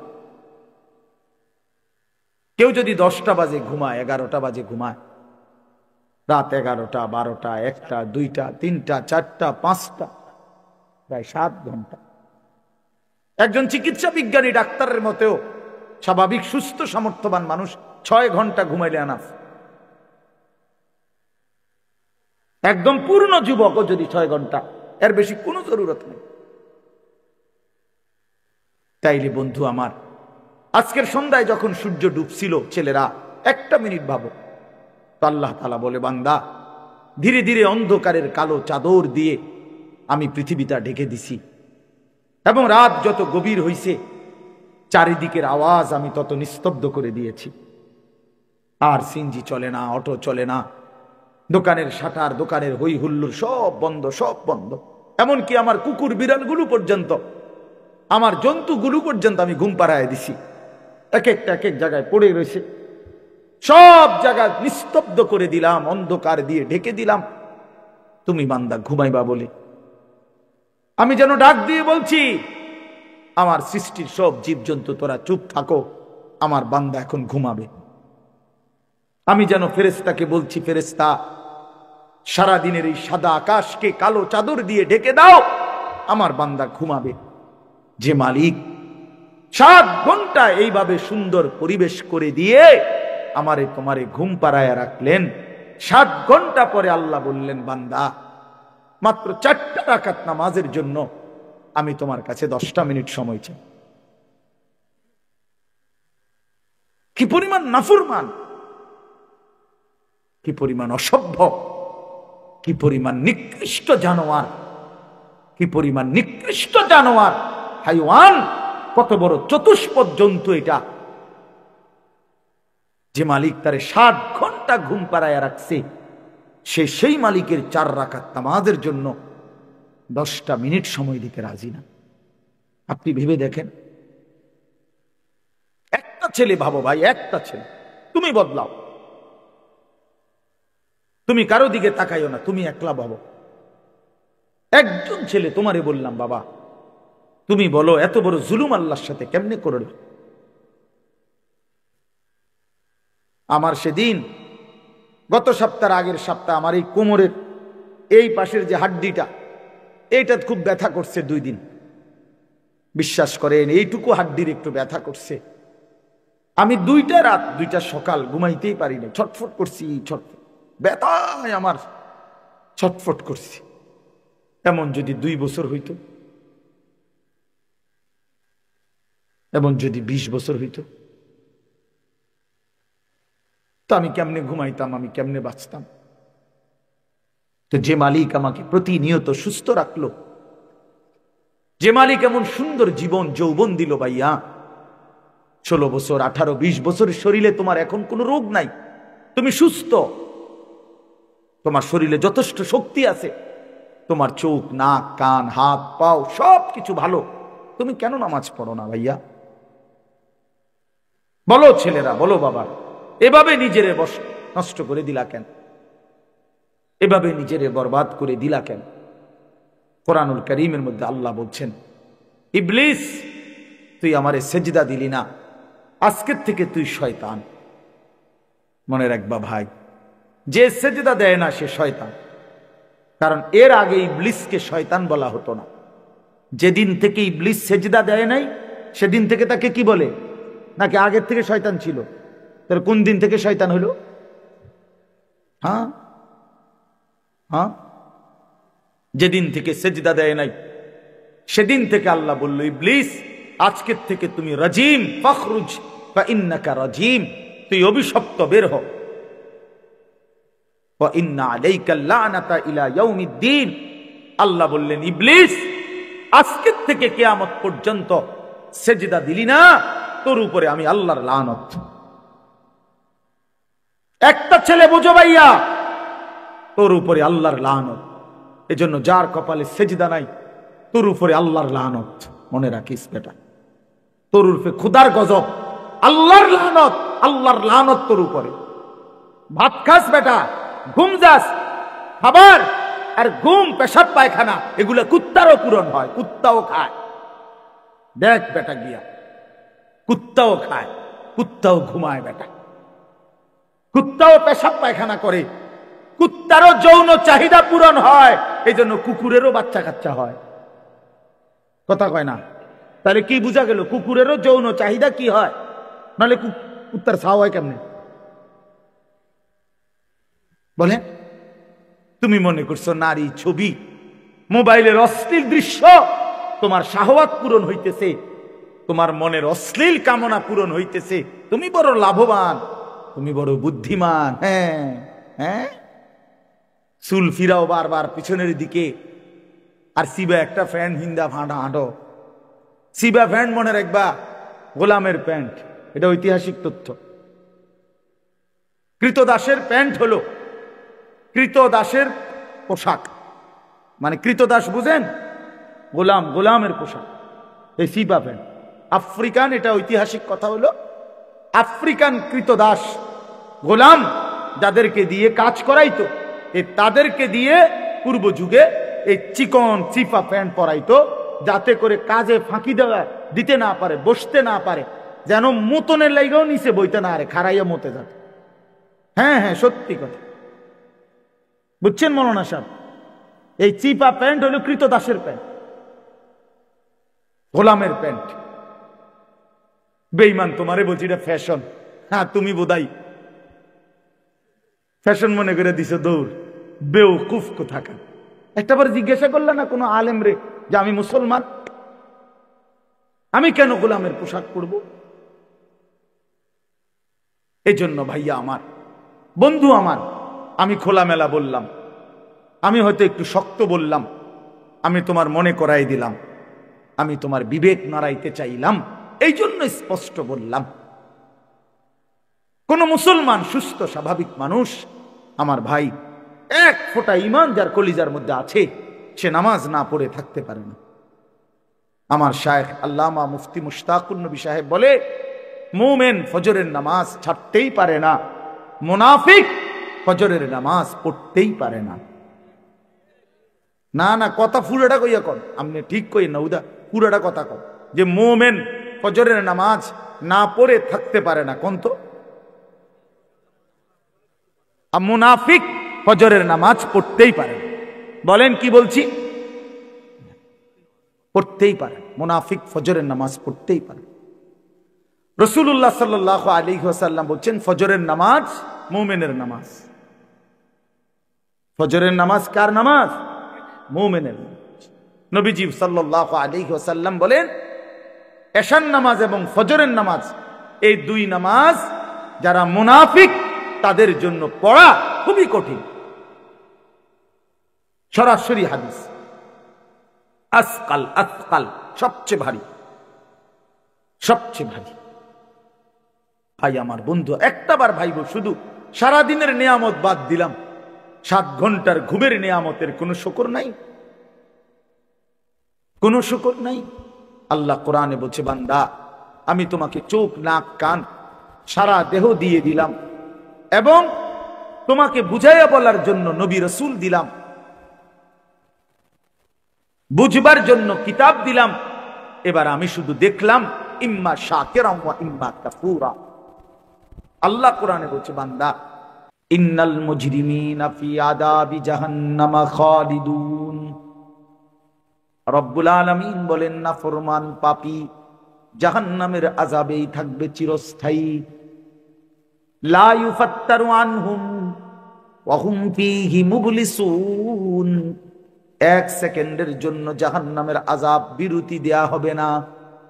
আল্লাহ বলেন, ওয়া হুম ফীহি মুবলিসুন, জাহান্নামী অনন্তকাল বিষণ্ণ মলিন চেহারা নিয়েই পড়ে থাকবে, কোনদিন হাসি ফুটবে না, কোনদিন না। ওয়ামা যালামনাহুম ওয়ালাকিন কানু হুমুজ যালিমিন। আল্লাহ বলবে, বান্দা চিল্লাও কেন? হে জাহান্নামী বান্দা, আমি তোমার উপরে কোনো জুলুম করি নাই বান্দা, তুমি নিজেই নিজের উপরে জুলুম করেছো। মনে করে দেখো, আমি সময় দিয়েছি, যেটুকু বিধান দিয়েছি তার চাইতে কম। 1টা বাজে জোহরের আজান হয়েছে, 3:45 বাজে আসরের নামাজের আজান হইছে, মাঝখানে 3.5 ঘন্টা। 12 রাকাত নামাজ পড়তে 3.5 ঘন্টা লাগে না? লাগেনি? তাইলে ফজরের নামাজের সময় যদি হয় 1 ঘন্টা, 4 রাকাত নামাজ পড়তে তো 1 ঘন্টা লাগে না? লাগেনি? তাহলে আল্লাহ বলেন, সময় দিয়েছি যে দূর, বিধান দিয়েছি তার চাইতে কম, হুকুম দিয়েছি সামান্য সামান্য। হ্যাঁ হ্যাঁ, তোমারে রাখতে বলেছি 39 টাকা, আমি আল্লাহর জন্য যাকাত দিতে বলেছি 1 টাকা। 40 টাকায় 1 টাকা, তাও যদি 1 বছর পূর্ণ হয়, তাও যদি নেশাব পরিমাণ হয়। বুঝেন নাই? তাহলে আল্লাহ বলেন, সারা জিন্দেগি দিয়েছি কোটি কোটি টাকা, হজ করতে ফরজ করেছি মাত্র 1 বার। কষ্ট দিলাম কই? চাপ দিলাম কই? বোঝা দিলাম কই বান্দা? ওমা জাআলা আলাইকুম ফিদ্দীন মিন হারাজ। আল্লাহ বলেন, তোমাদের উপরে দ্বীনের নামে কোনো কষ্ট আমি আল্লাহ চাপিয়ে দেই নাই। তুমি জানো না বান্দা, আমার চাইতে মেহেরবান মাওলা আর তো কোথাও মিলবে না। আমি তো আমার বান্দার প্রতি খুব বেশি দয়াবান। কেন চাপ দেব, কঠিন বানাবো কেন? কোরআনুল কারীমে আল্লাহ বলেন, ইউরিদুল্লাহু বিকুমুল ইউসরা ওয়ালা ইউরিদু বিকুমুল উসরা। আল্লাহ বলেন, আমি আল্লাহ চাই বান্দা প্রতিটি হুকুম তোমার কাছে সহজ করতে, আমি মোটেও কঠিন করতে চাই না। কঠিন করলো কই? বোঝা দিল কই? এজন্য ভাই আল্লাহ ডাক দিয়ে বলবে, ওমা যালামনাহুম ওয়ালাকিন কানু হুমুজ যালিমিন। আল্লাহ বলবে, বান্দা আমি জুলুম করি নাই, তুমি করেছো, তুমি নিজের উপরে জুলুম করেছো। জাহান্নামী জাহান্নামের আগুনে পুড়তে পুড়তে, চিৎকার করতে করতে, লক্ষ কোটি বার আল্লাহর কাছে একটু বিশ্রাম চাইবে, মিলবে না। তখন জাহান্নামী, কোরআনে আছে, জাহান্নামের ফেরেশতাকে ডাক দিয়ে বলবে, ওয়ানাদাউ ইয়া মালিকু লিয়াকদি আলাইনা রাব্বুক। জাহান্নামের ফেরেশতাকে ডাক দিয়ে বলবে, ফেরেশতা আমি তো বহুবার আমার আল্লাহকে বলে পারলাম না, এবার তুমি একটু তোমার আল্লাহকে বলো না আমারে জীবনের তরে মৃত্যু দিয়ে দিতে। আমি যে আর পারছি না ভাই, আমারে মউত দিয়ে দিতে বলো। ক্বালা ইন্নাকুম মাকিসুন। ফেরেশতা তখন ডাক দিয়ে বলবে, না বন্ধু, এভাবেই তোমাকে পড়ে থাকতে হবে। এই জন্য দয়া করে চলেন ভাবতে শিখেন। আমরা কিন্তু আসলে আপনাদের কাছে সর্বোচ্চ মহব্বত দিয়ে বুঝাইতে চেষ্টা করি, আখেরাত মনে করাই। আখেরাত, আমরা হুজুররা আখেরাতের ফেরিওয়ালা, কবরের ফেরিওয়ালা। আমাগো জিম্মাদারি এটা। যে কত মানুষ বিদ্রুপ করে, হুজুররা কেবল আসমানের উপরের কথা কয়, মাটির তলের কথা কয়। আসলে আমাদেরকে বলাই হয়েছে এটা, ওয়ালিয়ুনজিরু কওমাহুম ইযা রাজাউ ইলাইহিম লাআল্লাহুম ইয়াহজারুন। আমাদেরকে বলাই হয়েছে যে তোমরা ইলম অর্জন করে নিজ কওমকে আল্লাহর ভয়, আখিরাতের ভয় দেখাইবা, জাহান্নামের ভয় দেখাইবা, কবরের ভয় দেখাইবা, জান্নাতের আশা জাগাইবা, পরকালের সামান আখিরাতের প্রস্তুতি নেওয়ার কথা বলবা। এটাই আমাদের জিম্মাদারি, এটাই আমাদের ইলমের মাকসাদ, আমাদের দায়িত্ব। যেটা আমারে কোনো বলে নাই যে আমি মাহফিলে বসে এখন আপনাদেরকে বলি যে শুনেন, আসেন সবাই মিলে শুনি একটি অটো কিভাবে চালাইতে হয়। এখন এটা বলতাম নাকি? কথা বলেন না কেন? আপনি হাসবেন না? কথা বলে, এটা বললে হাসবেন কি না বলেন? যে আপনি অটো চালানি বলতে চাইছেন? হ্যাঁ, তাইলে এই জন্য আল্লাহ তাআলা আমাদেরকে জিম্মাদারি দিয়েছেন আখিরাত বুঝুন। আমি যেই ছোট্ট সূরাটা পড়ছি এবার তরজমা শুনেন, তাইলে আমার কথা শেষ। আল্লাহ তাআলা বলতেছেন কোরআনুল কারীমের ৯৯ নম্বর সূরা ৩০ নম্বর পারা, সূরা জিলজাল। আল্লাহ তাআলা বলতেছেন, বান্দা এই যে চারদিকের যা পৃথিবী তুমি দেখছো, এটা যেমন চমৎকার সুন্দর, কিন্তু এটাও সত্য মনে রেখো, একদিন আমি এই গোটা কায়নাত রাখবো না, একদিন আমি রাখবো না। অচিরেই অল্প সময়ের ব্যবধানে একদিন ইসরাফিল ফু দিবে, জমিনের মধ্যে ভূমিকম্প শুরু হবে, আর গোটা সৃষ্টি একসাথে ভাঙতে শুরু করবে। সারা পৃথিবী নিয়ে ভাঙচুর শুরু হবে। কি ভাঙবে? ইযাস সামাউন ফাতারাত, সাত আসমান ভেঙে ভেঙে পড়বে। ওয়া ইদাল কাওয়াকিবুন তাসারাত, কোটি কোটি কোটি কোটি তারকারাজি খসে খসে পড়বে। ওয়া ইদাল বিহারু ফুজ্জিরাত, সাগর নদী খাল পুকুরের পানিগুলো উতরাইতে থাকবে টকবক করে, উতরাইতে উতরাইতে বাষ্পের মতো উড়ে যাবে। ইয়াউমা তাকুনুস সামাউ ইয়াউমা ইয়াকুনুন নাসু কাল ফারাশিল মাবসুস, মানুষগুলো ওই উলু পোকা আগুনের মধ্যে বাতির সামনে যেভাবে চারদিক থেকে উইরা উইরা আইসা পড়ে, মানুষগুলো এরকম বিক্ষিপ্ত পতঙ্গের মতো, উলু পোকার মতো ছুটতে ছুটতে যে যেখানে যে কোনো জায়গায় ছুটে ছুটে গিয়া পড়ে মরে যাবে। ওয়াতাকুনুল জিবালু কাল ইহনিল মানফুশ, ধুনাই করা তুলা, ধুনানো মানে ওই লেফ তোষক বানাইবার আগে যে ধুনায়, এইরকম ধুনিত তুলার মতো পাহাড়গুলো তুলার মতো উঠতে থাকে। কোরআন শরীফে আল্লাহ বলছেন, ইয়াউমা তারাউনাহা তাযহালু কুল্লু মুরদিআতিন আম্মা আরদাআত, মা তার কোলের বাচ্চাকে দুধ খাওয়াইতেছিল, আর ইসরাফিল ফু দিবে, আল্লাহ তাআলা বলে মা তার দুধের বাচ্চা ছুঁড়ে ফেলে দেবে, ছুটতে থাকবে পাগলের মতো। তাদাউ কুল্লু যাতি হামলিন হামলাহা, গর্ভবতী নারী এমন জোরে ছুটবে পেটের বাচ্চা নিজে নিজেই পড়ে যাবে। ওয়াতারান নাসা সুকারা, মানুষগুলো সব মাতাল হয়ে যাবে। জুমিআ আশ-শামসু ওয়াল কামার, সূর্য চন্দ্র এক হয়ে যাবে। ইয়াকুলুল ইনসানু ইয়াউমাইদিন আইনাল মাফার, লোকেরা একে অপরকে জিজ্ঞেস করবে, ভাই পালাবো কোথায়, আশ্রয় নেব কোথায়? আল্লাহ নিজেই বলেন, কাল্লা লা ওয়াজার, না বান্দা আজ আর জমিনের কোথাও ঠাঁই নাই।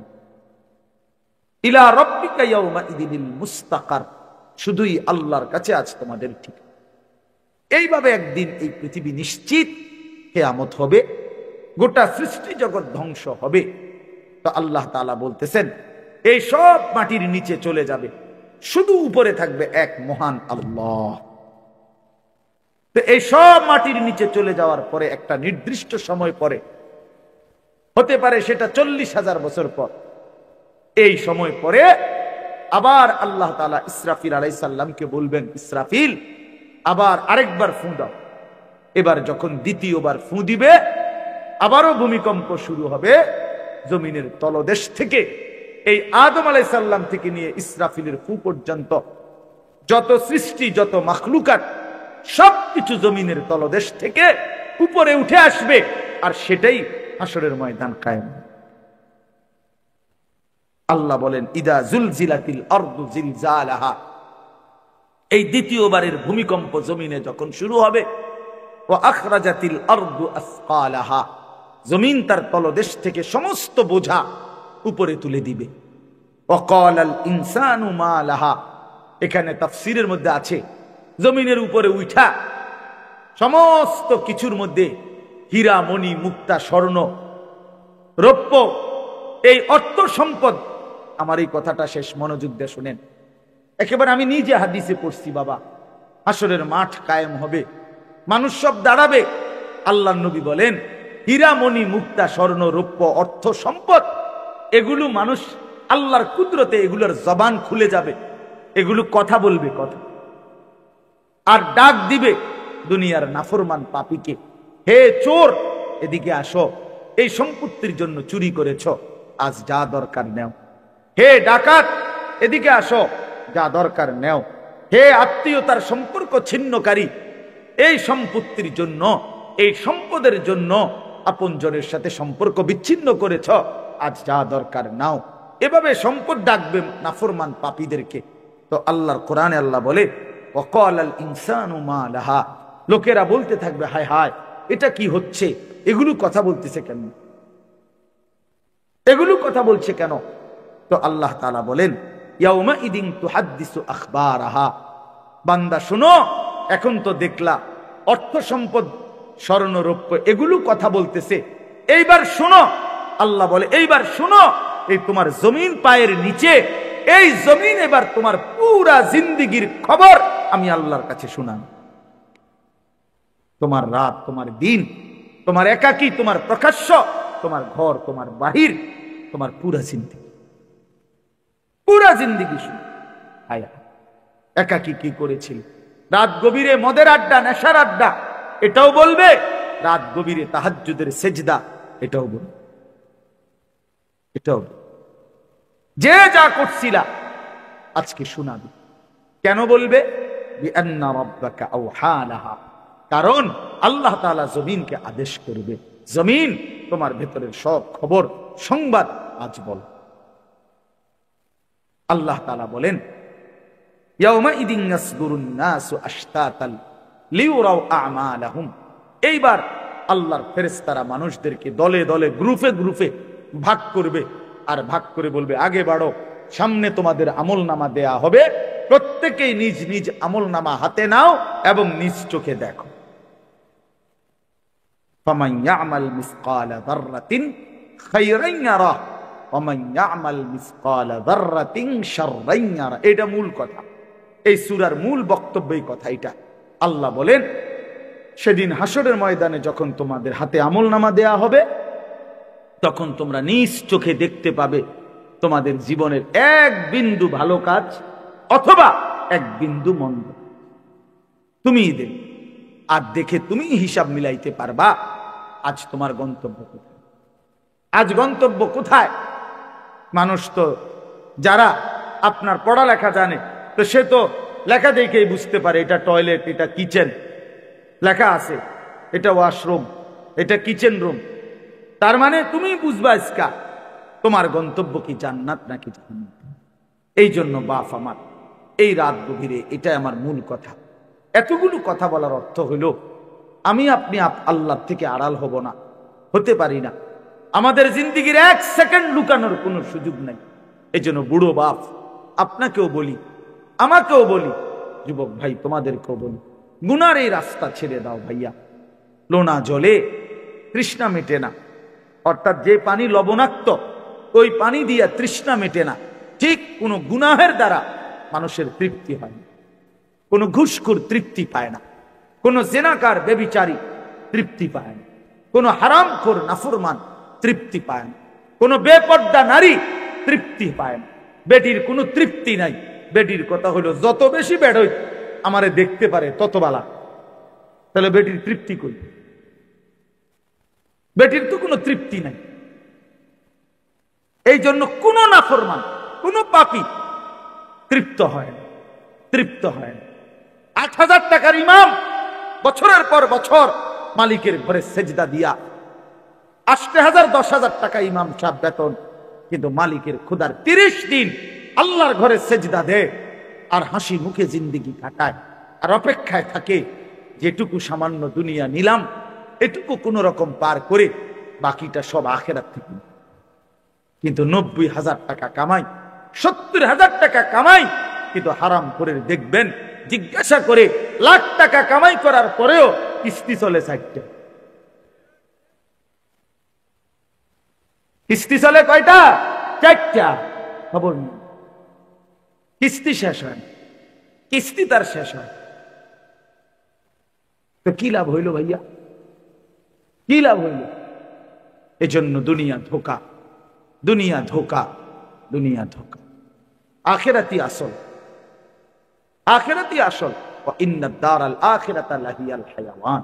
আল্লাহ বলছে আখিরাতি জীবন, আখিরাতেই সে জীবন, সফলতা। এজন্য চলেন আজকে আমরা নিয়ত করি প্রত্যেকে, তোমরা যে কয়জন ছেলে মনোযোগ দিয়ে শুনছো, আমি তোমাদের কাছে অনুরোধ করি ভাই, নামাজ পড়ো। আগামীর সম্ভাবনা মনে রাখো ইসলামে। তুমি যদি ইসলামের সাথে সম্পৃক্ত না হইতে পারো, বিশ্বাস করো বেঈমানের খপ্পরে পড়ে যাও। আগামীর মুখোমুখি সারা পৃথিবী, আমি বহুদিন বলছি, আজও বলি, আগামীর পৃথিবী শুধু বাংলাদেশের 2-3টা দলের লগে এই হিসাব না। আগামীর পৃথিবী, গোটা পৃথিবী ঈমান এবং কুফর মুখোমুখি, মুখোমুখি। আগামীর সময় এটাই, মাহদী এবং দাজ্জাল, এটাই এটাই। এই জন্য যে ছেলের কপালে সেজদা আছে, ইনশাআল্লাহ সে ইমানদারদের দলভুক্ত হইতে পারে, মাহাদির দলভুক্ত হবে। আর তোমরা যারা নামাজ পড়ো না, তোমাদের চুল যাদের বেঈমানের মতো, তোমাদের চলাফেরা যাদের বেঈমানের মতো, প্রথম ধাক্কাতেই বেঈমানের খপ্পরে পড়ে যাবে, দাজ্জালের খপ্পরে পড়ে যাবে। এটা মনে রাখো, মনে রাখো ভাই। আগামীর সম্ভাবনা আলহামদুলিল্লাহ, এটা বাস্তবতা, বাস্তব। আমার শায়েখ আল্লামা মুফতি মুশতাকুর নবী সাহেব কালকে খুশিতে আনন্দে বলতেছেন যে এই যে আপনারা দেখছেন সিরিয়ার এক স্বৈর শাসক বাশার আল আসাদ, সে পলাইছে, পলাইছে। এই বাংলাদেশের স্বৈর শাসক যেভাবে হেলিকপ্টারে পলাইছে, ওইটাও বিমানে পলাইছে। এভাবে দিকে দিকে এই আগামীর কোন একদিন দেখবেন ইনশাআল্লাহ ইসরায়েলের ওই নেতানিয়াহু নামের ওই জানোয়ারও কিছুদিনের মধ্যেই পলায় যাবে ইনশাআল্লাহ। ফিলিস্তিন বিজয় হবে, এই পতাকার বিজয় হবেই ইনশাআল্লাহ, ইনশাআল্লাহ, ইনশাআল্লাহ। জানো না ছেলেরা, তোমরা গুনার মধ্যে মজা পাইছ, তোমরা উলঙ্গ নারীর মধ্যে জীবনের সুখ খুঁজতেছ না দোস্ত। উলঙ্গ নারী, বেপর্দা নারী, জিনা ব্যভিচারের ছবি তোমারে সুখ দেবে না। সেজদায় সুখ, সেজদায়। আমরা দুঃখে নাই, আমরা 5 ওয়াক্ত নামাজ পড়ে অসুখী না। আমাদেরও বিবি আছে, আমাদের সন্তান আছে, আমাদের ঘর আছে। আমরা মালিককে সেজদা দিয়া 24 ঘন্টা আনন্দের মধ্যেই আছি। তুমি সুখে নাই, তুমি সুখে নাই। কোন হারামখোরকে কেউ ইজ্জত করে না, ভালোবাসে না, একজন কেউ না। আমারে বলছে, আমারে, আমি দেখলাম প্রথম কইলো জি স্যার, জি জি জি জি জি জি জি জি জি জি, মনো 5 মিনিটে মনো 30 বার কইলো জি জি। বেটা শরীরে সাজছে না, হুজুর মন্ডা চাইছে ফাঁসাতে একটা লাথি দিই। আমি বললাম আস্তাগফিরুল্লাহ, আপনি কিও কর এখন আপনি জি জি কইতে আপনি ফেনা ছুটতে গেল, আপনি অনকোন ফাঁসাত লাথি দিতেন মনে করেন। এক লোকের কথা বলছি আমি, হে হুজুর একটা কাঠটা সুদ খোর, কাঠটা সুদ খোর, তাহলে ইজ্জত কই, হারামখোরের সম্মান কই, কি সম্মান? তোমরা একটা ছেলে বলো, তুমি কোনোদিন ইনসাফের সাথে একটা মিনিট বন্ধু, তোমরা যারা নামাজ পড়ো না, তোমাদের শরীর যাদের নাপাক, পেশাব পায়খানা করে, যারা টয়লেট পেপার পানি ঠিক মতো ব্যবহার করো, যারা নারী ছবি নিয়ে মোবাইল নিয়ে সারা দিন রাত পড়ে থাকো, তোমার সমবয়সী কিছু বন্ধু ছাড়া পৃথিবীর কোনো ভালো মানুষ তোমারে কোনোদিন ডাক দিছে কিনা তুমি একটাবার মনে করো। সমবয়সী কিছু বন্ধু আছে, এগুলো এক হমাইন না, এক লগে তোমার সাথে অসৎ চলে ফিরে, হয়তো হেরা হয়তো তোমার চুলের দিকে তাকাইয়া বলছে দোস্ত সেরকম, তুমি জিঙ্গাইলে না সেরকম ডাকেডা, ঠিক আছে আমিও ধরে নিলাম তোমারে সেরকম দেখা যাইতেছে। এখন সে কে? না না না, সে ডাকে, ওই সে কে? সেরকম যে দেখা যায়, সেরকমটা কি গাঁজাখোর না ফুট্টাখোরের মতো, না বাবাখোরের মতো, না ডাইলখোর, না ইয়াবাখোরের মতো? ডিঙ্গাইলে না দোস্ত, সেরকম যে কইলা কি আমারে কি দেখতে কি জোনায়েদ বাগদাদির মতো লাগে না বাইজিদ বোস্তামির মতো লাগে? হ্যাঁ, তাহলে পুট্টাখোরের মতো লাগে, বাবাখোরের মতো লাগে, হারামখোরের মতো লাগে, নাফরমানের মতো লাগে। এই জন্য আমি অনুরোধ করছি, এই চুল ছেড়ে দাও। আমি বললাম তোমরা, তুমি কিংবা তোমার বংশধর দেখবা, দেখবা ইনশাআল্লাহ সারা পৃথিবী জুড়ে ঈমান এবং কুফরের যুদ্ধ একসাথে লাগছে, একসাথে ছোট ছোট প্র্যাকটিস চলতেছে। আফগান বিজয় হয়েই গেছে, কাশ্মীরে লড়াই চলছে, আরাকানে লড়াই চলছে, ফিলিস্তিনে লড়াই চলছে, সারা পৃথিবীতে খন্ড খন্ড লড়াই চলছে ঈমান আর কুফরের। আগামীর পৃথিবীতে একদিন সারা পৃথিবী জুড়ে লাগবে। এজন্য মুসলমান আমরা ইনশাআল্লাহ, আমরা ঈমানদার, আমি কিংবা আমার সন্তান, আমার বংশধর, আমরা এটা দেখবই, ঈমানেরই বিজয় হবে ইনশাআল্লাহ। ওই ভারত আমাদেরকে 110 কোটির ভয় দেখায়,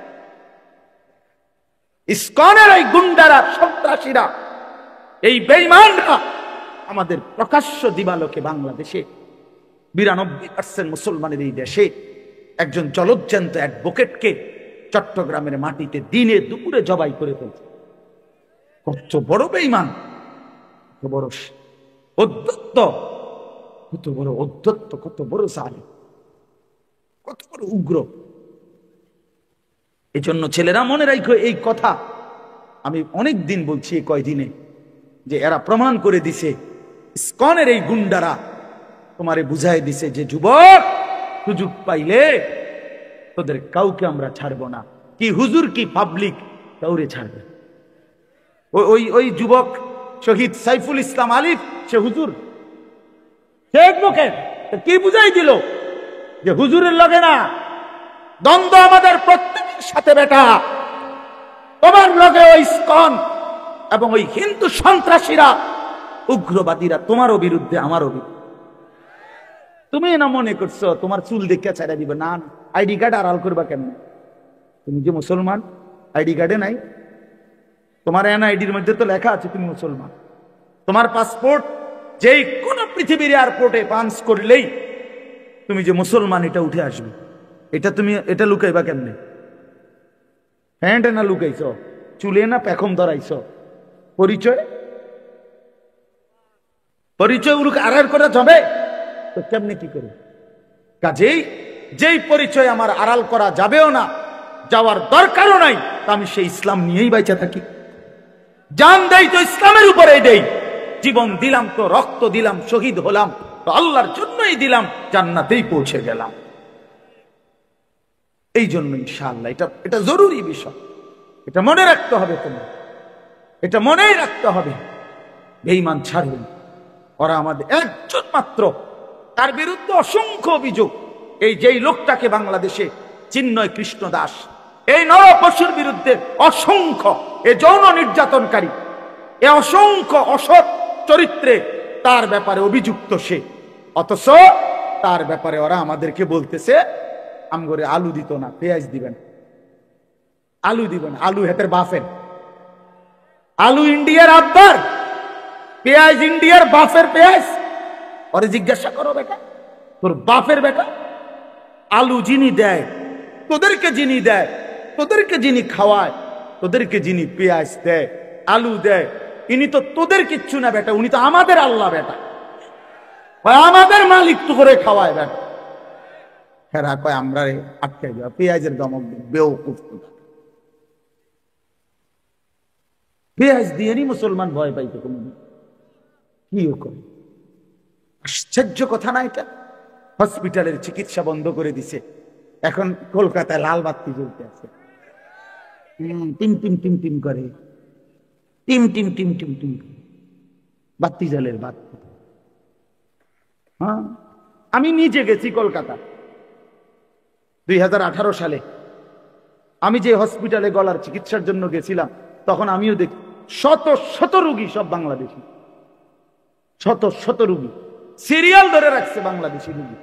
তো আমাদের এই রোগী বাংলাদেশের তোরা তোদের এখানে না দিলে আমরা বাংলাদেশে হসপিটাল নাই, আমাদের বাংলাদেশে ডাক্তার নাই, এদেশে ইমানদার ডাক্তার আছে বেটা, এদেশে যোগ্য সারা পৃথিবী বিখ্যাত উপযুক্ত ডাক্তার বাংলাদেশে অবশ্যই আছে, অবশ্যই আছে। অতএব আমরা এই সমস্ত 110 কোটির ভয় পাই না। 110 কোটি জনগণ তাদের না, 310 কোটি বেটা। তোর জনগণের হিসাব তুই কর, আমাদের একজন। কয়জন? আগেও ছিল আমাদের একজন, এখনো একজন, আগামী দিনও একজন, তিনি আল্লাহ। একজনই সারবে। হাসবুনাল্লাহু ওয়া নি'মাল ওয়াকিল। হাসবুনাল্লাহ, একজনই যথেষ্ট। তিনি কে? ইনশাআল্লাহ। অতএব ছেলেরা আমার, নামাজ পড়ো, নিজেরে ভালো রাখো, চরিত্রহীন বানাইও, নাই তো ইসলামের উপরে থাকতে পারবা, ইমানের উপরে থাকতে পারতাম। তোমার জীবন তুমি শেষ না ভাই। আগামী দিনে ইনশাআল্লাহ তুমি বিবাহ করবা, তোমার একটা হালাল স্ত্রী হবে, তোমারও আল্লাহ দিলে সন্তান হবে। ওরা যদি কোনোদিন নামাজ না পড়ে, ওরা যদি তোমার চাইতে বেশি চরিত্রহীন হয়, তখন তখন কি করবা ভাইয়া? কেমনে কষ্ট সহ্য করবা? হ্যাঁ, আমার বাবার আমরা 5 সন্তান, তো আমরা মাদ্রাসায় পড়ছি, তো আমার সন্তান 2 জন, ওরা মাদ্রাসায় পড়ে, এটা তো আমার তৃপ্তি। এই জন্য আমরা অনুরোধ করছি, আমরা সবাই মিলে ইনশাআল্লাহ আল্লাহকে মানি। আল্লাহ আমাদের সবাইকে তৌফিক দেন। এই মাহফিল আল্লাহ তাআলা কবুল করে নেন, এই মাদ্রাসাও আল্লাহ তাআলা কবুল করে নেন, মাদ্রাসার জরুরত আল্লাহ তাআলা পূরণ করে দেন। আল্লাহ তাআলা আপনাদের সবাইকে, যুবক ছেলেদেরকে, বাবাদেরকে উত্তম বিনিময় দান করেন। নিজেদের মা বোনদেরকে পর্দা পুশিদায় রাখেন, নিজেদের মেয়েদেরকে বেপর্দা ছাইরেন। 14 বছর 16 বছরের মেয়েটাকে আমার বাপ আপনারা বেপর্দা ছেড়ে দিয়েন। পরের ছেলে, পরের বখাটে যুবকের লোভের সামগ্রী বানায়েন না। আল্লাহ তাআলা আমাদেরকে বুঝার তৌফিক দান করেন। আমিন। সুবহানাল্লাহ। হ্যাঁ, মাশাআল্লাহ। দেন মেহেরবানি করে 2টা মিনিট, আমি এক্ষুনি দোয়া করছি। আপনারা একটু পকেটে হাত দিলে মাদ্রাসার জন্য যেটুকু মহব্বত করে রুমালের মধ্যে দেন, বরকত হবে, ঠকবেন না। থাকলেই দেন, না থাকলে কোত্থেকে দিবেন, দোয়া করে দিবেন। দেন ইনশাআল্লাহ। দ্রুত ঢুকো, দ্রুত, খুব দ্রুত। যারা টাকা আনতে যাইতেছেন তারা নিয়ে আসেন টাকা, না অনেকে টাকা আনতে বাধ্য রওনা দিচ্ছে।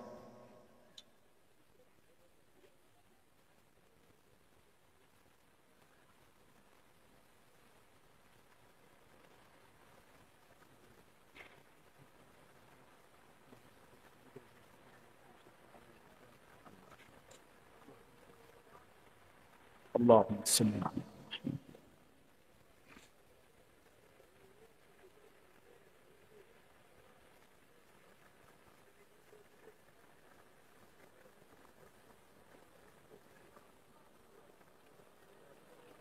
اللهم صل على محمد.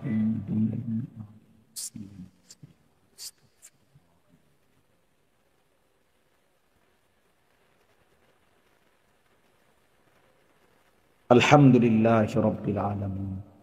اللهم أنت السلام ومنك السلام، تباركت يا ذا الجلال والإكرام، يا أرحم الراحمين، يا أرحم الراحمين، يا أرحم الراحمين. ربنا ظلمنا أنفسنا وإن لم تغفر لنا وترحمنا لنكونن من الخاسرين. ربنا آتنا في الدنيا حسنة وفي الآخرة حسنة وقنا عذاب النار. رب ارحمهما كما ربياني صغيرا.